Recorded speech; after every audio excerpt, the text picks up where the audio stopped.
दोन शब्द बोलणार आहे ते तुम्ही शांततेने ऐकून घ्यावी ही माझी नम्र विनंती।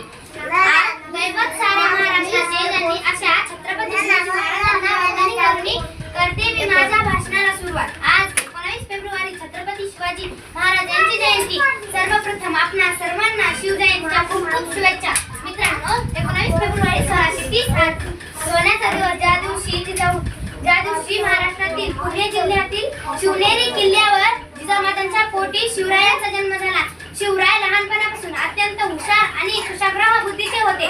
त्यांनी आई जिजाऊ मातेकडून आणि वडील शहाजीराजे भोसले यांच्याकडून शौर्याचा वारसा मिळाला होता। आई जिजाऊचे स्वप्नात आकाश आले म्हटले की जर शिवाजी महाराज यांच्याविषयी काही बोललं तर हे जगावे।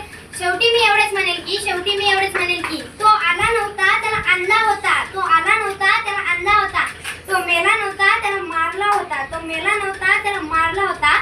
32 दातांचा पोकाळ बजाराजाने एकट्याने पाडला होता, 32 दातांचा पोकाळ बजाराजाने एकट्याने पाडला होता। जय जिजाऊ जय शिवराय। धन्यवाद।